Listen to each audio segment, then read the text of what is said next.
कृष्ण में प्यारे पुरोहित भाइयों, धर्म बहनों, भाइयों और बहनों एवं बच्चों, ये काल पिता ईश्वर की प्रतिज्ञा में आशा है हमारी। यह समय हमें याद दिलाता है कि ईश्वर सत्य प्रतिज्ञ है, वह अपने वादे का पक्का है। हमारी दृढ़ आशा है कि हमारे मुक्तिदाता और हमारी मुक्ति निकट है, अतः उस मुक्ति को प्राप्त करने के लिए न केवल मैं अकेला पर एकजुट होकर के हम एक साथ समुदाय में इसकी तैयारी करें। संपूर्ण समुदाय जागते हुए तैयारी करें ताकि हम वास्तविक घटनाओं को फिर ताजा कर सकें और फिर अपने जीवन में इसे अंगीकार करें। कई बार हम भूल जाते हैं क्या घटना हमारे मुक्ति के समय हुई, मुक्ति के लिए हुई थी। उस वास्तविक घटनाओं को हम बार बार इस समय में दोहराते हैं, इस समय में तैयारी करते हैं और इस समय में इसका नवीनीकरण करते हैं हमारे जीवन में। अगर इस तरह का हमारी भावना नहीं रही तो हमारी ये यात्रा आधी अधूरी रह सकती है। हम यात्री कलीसिया के एक सहभागी सदस्य हैं और हमें उस यात्री कलीसिया में एक दूसरों को साक्ष्य देना है, एक दूसरों को साथ लेके चलना है। यह संत पापा बार बार हमें बताया और हमके प्रार्थना करते आ रहे हैं। साक्ष्य इस बात का ऐतिहासिक तथ्यों को स्पष्ट करे। मैं नहीं बोल रहा कि आप जरूर हमको बोला गया है वेटिकन महासभा के जो 4 दस्तावेज है बहुत महत्वपूर्ण है, उनको समझाने के लिए, बताने के लिए आप लोगों को कि हमारा लेटी का क्या दायित्व है इस मिशन कार्यों में। उसके साथ साथ हम पुनः अपने जीवन में जिसका अनुभव करते हैं, हम विश्वास में प्रेम, शांति और भाईचारे का संदेश लेकर आया इस विश्व में प्रभु यीशु, उसका हमने अनुभव किया। और इस विश्व में जो भी हो रहा है उसे हम देखते हुए ये लगता है हमारे सामने चुनौती है। उसी विश्वास, प्रेम और शांति को और भाईचारा का ये संदेश हम हमारे जीवन में, हमारे आज के तारीख में जीना और पहुंचाना दूसरों तक बहुत ही चुनौतीपूर्ण है। फिर भी इसके लिए हमें बार बार कम से कम कुछ कार्यों को लेकर के करने के लिए मैं पुनः इस संत पापा बेंडी के द्वारा, सोलवे के द्वारा जो बात कही गई, जो उसने उसका पत्र में लिखा दिया, उनके ऊपर बात करना है। और वो यह है, सहभागी कलीसिया का मूल स्वभाव 3 जिम्मेदारियों से होता है। 3 जिम्मेदारियों के द्वारा व्यक्त किया जाता है और हमें ये याद दिलाते हैं। पहला है सुसमाचार की घोषणा। जिस किसी भाई ने बपतिस्मा लिया है और प्रतिज्ञा की है कि मैं प्रभु का शिष्य हूं और उसके पथ पर चलूंगा, उसके पगले पगले जाऊं, तीने हाथे हाथे साली हूं। हाथे हाथे सालवे नो मतलब है कि तीनों हाथ देवो है आपन थूका हाथे जाइए। कई नो बुलावे थूका बुलावे एम साल मार हाथे पहले पामड़ा जी एम के थूका बुलावे। आम तो तू नवरो बैठो तीन तो साल मार हाथे एम है ने। कोई भी हमें किसी न किसी तरह का जरूरत पड़ती है एक दूसरे की, और इसी तरह से हम साथ लेके जाते, वो हमारा साथ देता रहे हर परिस्थिति में। इसलिए ये सुसमाचार की घोषणा जिसने बपतिस्मा लिया, जिसने प्रतिज्ञा की है, उन सबों का कर्तव्य बनता है। दूसरा है संस्कारों का अनुष्ठान। तीसरा है परोपकारी सेवा। ये वैसे हमारे कैथोलिक धर्म शिक्षा में, कैटेकिज्म ऑफ कैथोलिक शिक्षा में, उसमें यह दिया गया है कि 3 वर्च्यू होते हैं। इस तरह से ये मनुष्य के जीवन में ये 3 कार्य जरूरी होता है। वो जो विश्वासी कहलाता है। यह समय मूलभूत क्रिस्तीय समुदाय को इस आज की बात करते हुए हम देखेंगे कि हमारा समुदाय है, कहीं ना कहीं हम 2 या 3 परिवार तो कहीं है, 4-5 लोग भी उधर होगा। यह एक समुदाय होता है उस स्थान के लिए, उस फलिये के लिए, उस क्षेत्र के लिए। तो इसलिए उसको बोलते हैं छोटा समुदाय, जो बेसिक कहलाता है। हम हमारे मूल कलीसियाई को देखें, इसकी उत्पत्ति को, तो ऐसे ही 2-3 भाई मिल करके इसका संचालन करते और फिर बढ़ते गए। इसी तरह से कलीसिया आज भी बढ़ती है और इसकी वृद्धि होती है और इसका नया रूप आता है। तो समय परिवर्तन के अनुसार हमें यह समय मूल क्रिस्तीय या अपने ही विश्वासी भाई बहनों को चिन्हित करके, कम से कम हम ये नहीं देखने जाए कि मैं क्या करूं, किसके लिए करूं, ये ना करके हमारा जो छोटा सा समुदाय है, हम कुछ किसी को देखते हैं, चाहे हमारे पड़ोसी हो और या हमारे समाज के हो, कोई भी जिसमें किसी न किसी की कमी रहती है। विशेष करके मैं नहीं बोल रहा कि एक ही बात को लेकर के उनको सहायता करने के लिए, संपूर्ण रूप से आध्यात्मिक, शारीरिक और मानसिक तौर से हम सहायता करने के लिए आगे आए। ये हमारा पहला कर्तव्य समझे हम। प्रभु यीशु यही दुनिया में आके किया और इसी से हम यह हमारा समुदाय ना केवल प्रार्थना बोलने वाला दल और यह समिति नहीं, बल्कि कल्याणकारी कार्यों, अपने पड़ोसियों और अपने ही विश्वासी भाई बहनों को चिन्हित करके सहयोग द्वारा अपना आनंद बांट सकते हैं। हम हमारे जीवन में अपने आप में कई बार किसी बातों को लेकर के अच्छे खुश हो जाते हैं और अच्छा कार्य करने लग जाते हैं, और बाकी किसी के जीवन में हम देखते हैं वो समझ नहीं पा रहा है, उसके कुछ समझ नहीं आ रहा, ऐसी स्थितियां उनके सामने निर्मित है। फिर भी ये समय हमारे लिए है, जब हम आनंद का अनुभव करते हैं तो हमारा आनंद उनके साथ बांटें, ना केवल खाना पीना के आनंद का बात, यह तो कोई भी कर सकता है। पर समय दे करके अपने व्यवहारिक तौर पर अपने जीवन में जो विश्वास मैंने लिया, जीवन में मुझे जो सुसमाचार मुझे प्रेरित कर रहा है, उस सुसमाचार को लेकर के उन्हें उस समस्याओं, उस चुनौतियों का समाधान के लिए एक रास्ता बता सकते हैं। कुछ समय पहले मैंने इस बारे में, इस समय को कैसे निकालना है, क्या क्या करना है, अगर आप इस तरह से इसका पर ये 4 सप्ते हमारे हैं, 24 दिन केवल, 4 सप्ते भी पूरे नहीं है, 24 दिन इस साल मिलेंगे। आज 1 तारीख से शुरू हुआ था, 24 तो वही है, शाम को हम जयंती मनाते हैं, प्रभु के जन्म उत्सव मनाते हैं। उसके पहले 22 तक एक रविवार है, चौथा, वहां तक हमें कुछ न कुछ ऐसी गतिविधियां करना है जो प्रतिवर्ष से हटकर हो, ताकि हमारी एक अलग पहचान दे दूसरों को। और इसी के साथ में संत पापा हमें आमंत्रित करते हैं, वो इसलिए कि हम आने वाली जो क्रिस्त जयंती है 2025, उसकी ओर ध्यान करते हैं, उसकी ओर तैयारी करते हुए, ताकि हम उसमें एक और बड़ा उल्लास के साथ मना सके।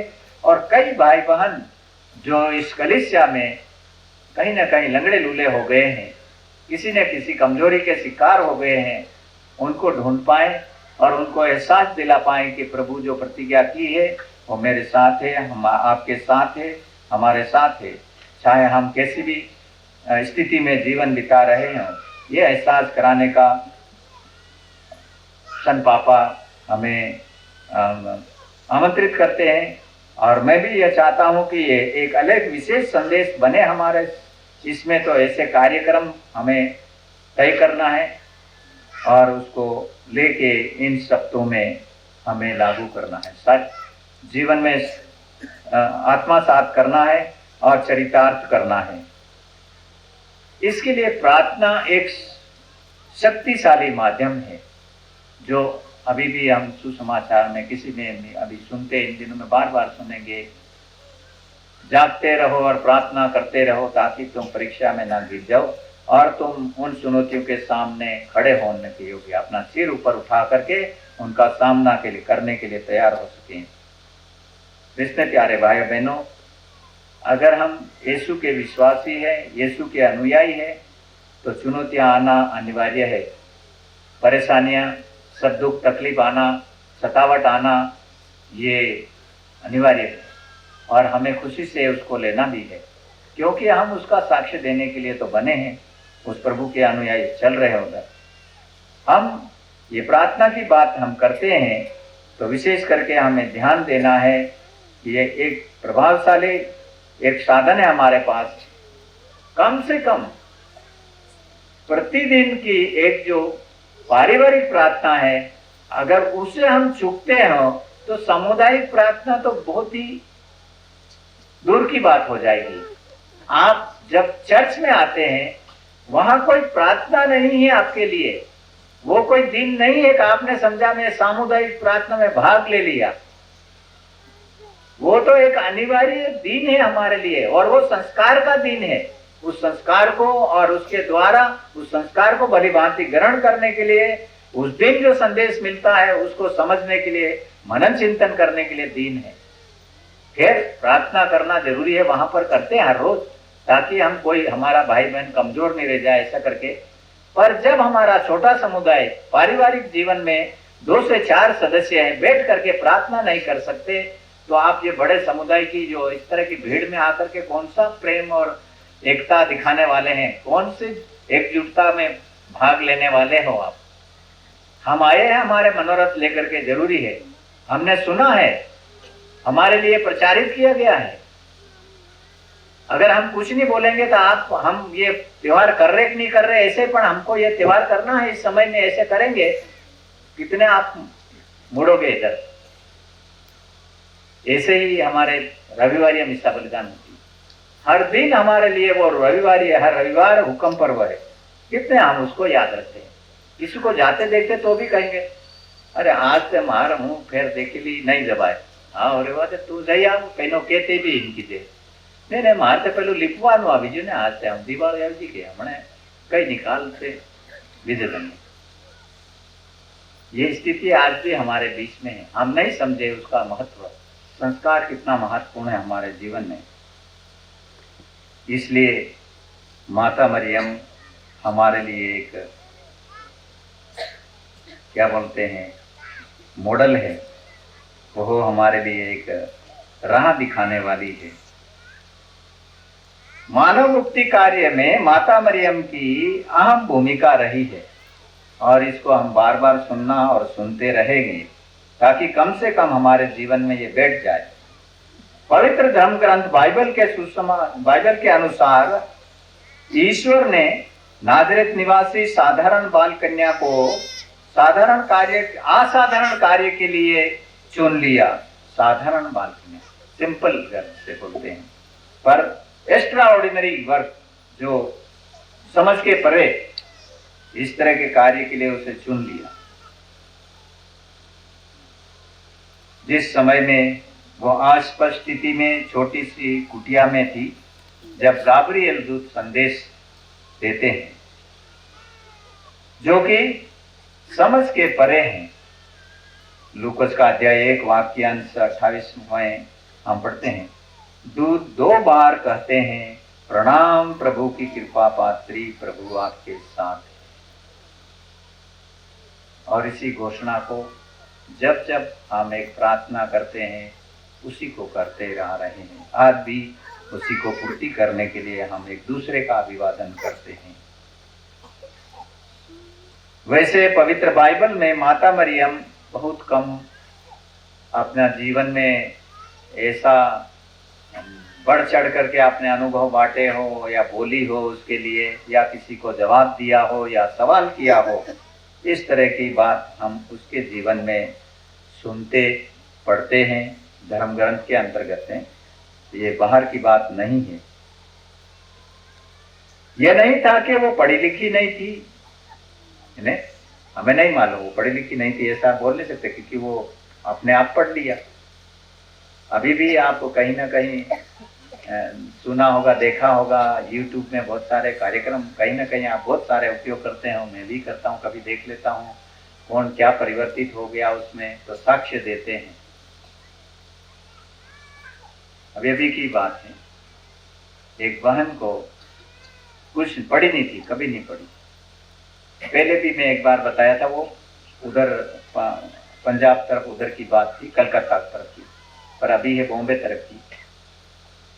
उससे कुछ समझ में नहीं आता, पर बीमारी के कारण वो क्रिस्तान नहीं थी, सुनती थी बहुत सारे लोग उधर जाते हैं, प्रभु यीशु का एक बालक, ये एक तीर्थ स्थान है वहाँ, और ऐसा करके, तो उसने सोचा मैं भी उसका नाम लूँ। जा तो नहीं सकती थी क्योंकि आहू हाहारा घना, फिर मन मुश्किल है, इन काड़ी दड़े मारे सताड़े करीन, फिर आदमी नहलाना डर लग करके, फिर भी सुनते हुए वो विश्वास करके बहुत प्रयास किया और उसको ये वरदान मिल गया। उसने पहला प्रयास यह था, मैं जो सुन रही बात सुन रही उसे मैं पढ़ सकूं, पवित्र बाइबल को पढ़ सकूं, ऐसी कृपा दे। बाइबल ले आई और हाथ में रखा तो उसको वरदान मिला, पढ़ने लग गई, समझने लगी क्या है बातें। और इस तरह से ऐसे वरदान आज भी ईश्वर कार्य करते हैं। तो इसी तरह से मैं नहीं बोल रहा कि माता मरियम को ये जरूरत थी, क्योंकि वह ईश्वर के द्वारा सुनी हुई और ईश्वर की कृपा पात्री थी। वही मनुष्यों के लिए अगर वो कृपा पात्री है तो उस मतलब दान है ऐसा भरा हुआ किसी का, तो जरूर हमारे लिए बांटती है आज, और उसी को बांटने में वो कभी अपना गर्व की बात नहीं समझती अपने जीवन में। और इस तरह से हम सुनते हैं, कम से कम 2, 4, 5 बातों के ऊपर हम मनन चिंतन करें। जहां गाब्रियल दूत पहला अध्याय 1 वाक्य 34 में कहता है ने वहां संदेश देता है, तब माता मरियम केवल बोलती है, यह कैसे हो सकता है, मेरा तो पुरुष से कोई संसर्ग नहीं। ये बात दूसरी हम बोलते हैं, जहां स्वर्गदूत मरियम को दिलासा दिलाता है और कहता है, मरियम डरिए नहीं, आपको प्रभु की कृपा प्राप्त है। यहाँ पर हम पाते हैं कि कहीं भी एक अंश मात्र भी मरियम अपने जीवन में गर्व की बात नहीं आने देती है, ना ही वो बताती है, ना कोई घमंड उसके जीवन में है, पर वे दीनता के साथ उस मुक्ति कार्य को करने के लिए प्रभु का जो योजना है उसको स्वीकार करती है और उसका प्रस्ताव नमस्कार करती स्वीकार करती है। जीवन में कितनी चुनौतियां आएगी, कितना दुख तकलीफ होगा, ये नहीं देखा। दूसरी बात हम देखते हैं, मरियम कहती है, देखिए मैं प्रभु की दासी हूं, आपका कथन मुझ में पूरा हो जाए। दृढ़ आशा और भरोसा के साथ में प्रभु की इच्छा पूर्ण करने के लिए अपने आप को समर्पित करती है, यह जानते हुए कि इसका परिणाम क्या हो सकता है, उस समाज के अंतर्गत क्या बातें चलती थी और क्या कर रहे थे ये जानते हुए, पर इसको भरोसा था ईश्वर ही जाने इस योजना को पूरा करने में, वो ही सब कुछ जानता है। आज कलीसियाई हमें जो रविवार देते हैं, 4 विषय देते हैं। पहला आशा, फिर शांति का अनुभव करते हैं, फिर आनंद का, फिर प्रेम का। ये सब जो मोमबत्तियां जला करके हमें इस तरह एक्सप्लेन करते हैं, इसको मैं उसकी विस्तार से बात नहीं करूं, पर मैं ये कहता हूं कि ये उस समय की बात है। माता मरियम इस तरह देती है और इस तरह से आगे बढ़ जाती है। फिर तीसरी बात उसमें है, मरियम इस बात को जब एलिजाबेथ से भेंट करती है, तब वहां नहीं करती है कि बहुत अच्छा है, बढ़िया है, ऐसा नहीं, पर प्रभु का गुणगान करती है। भाई मेरी आत्मा प्रभु का गुणगान करती है, मेरा मन अपने ईश्वर में, मुक्तिदाता में आनंद मनाता है। वो आनंद का अनुभव हमें भी करने के लिए अपने जीवन में इस वचन को ऐसे घर करने का मौका देना है। फिर हम देखते हैं लूकस का दूसरा अध्याय में 45 वाक्यों में यरूशलेम के मंदिर में 12 वर्ष का बालक घूम गया था, बालक यीशु रह गया था। जाते हैं, ढूंढते और कहते हैं, माता मरियम केवल इतना ही बोली, बेटा तुमने हमारे साथ ऐसा क्यों किया।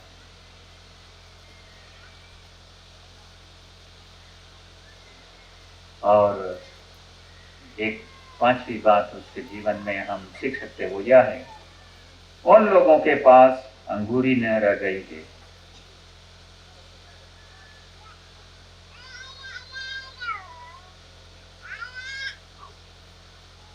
तो इसमें प्यारे भाइयों और बहनों, कई बार हम इन वचनों को पढ़ते हैं, क्या हम अपने जीवन में इस तरह जीने का प्रयास करेंगे? हमारे पारिवारिक जीवन में हमारी जो छोटी मोटी जिम्मेदारियां हैं उसको निभाने के लिए ईश्वर की योजना को समझते हुए, ईश्वर की इच्छा मान करके, अगर हम सच्चे हृदय से, पूरे विश्वास से, भरोसे के साथ में जो कुछ भी मेरे सामने आया है वो प्रभु ही जानता है और प्रभु ही उससे कर सकते, मेरे लड़ने से कुछ नहीं होने वाला है, अवश्य ही उसका समाधान होगा। पर हमारा विश्वास इतना दृढ़ नहीं, डगमगा जाते हैं। क्यों? दूसरों की देखा देखी, दूसरों के बारे में सुनते, या फिर हम किसी को दोष लगाते हैं। कितनी बातों को हम ले लेते हैं छोटी सी परेशानी के लिए। आखिरी में हमने देखा कि उसने कहा, देखो बेटा उनके पास अंगूरी न रह गई है। फिर वो कहती उनसे, वो तुम लोगों से जो कहे वही कर देना। उनको बोला और उन्होंने वैसा ही किया, चमत्कार हुआ। इसमें प्यारे भाइयों बहनों, कितनी बार इस उदाहरण को भी हमने देखा है।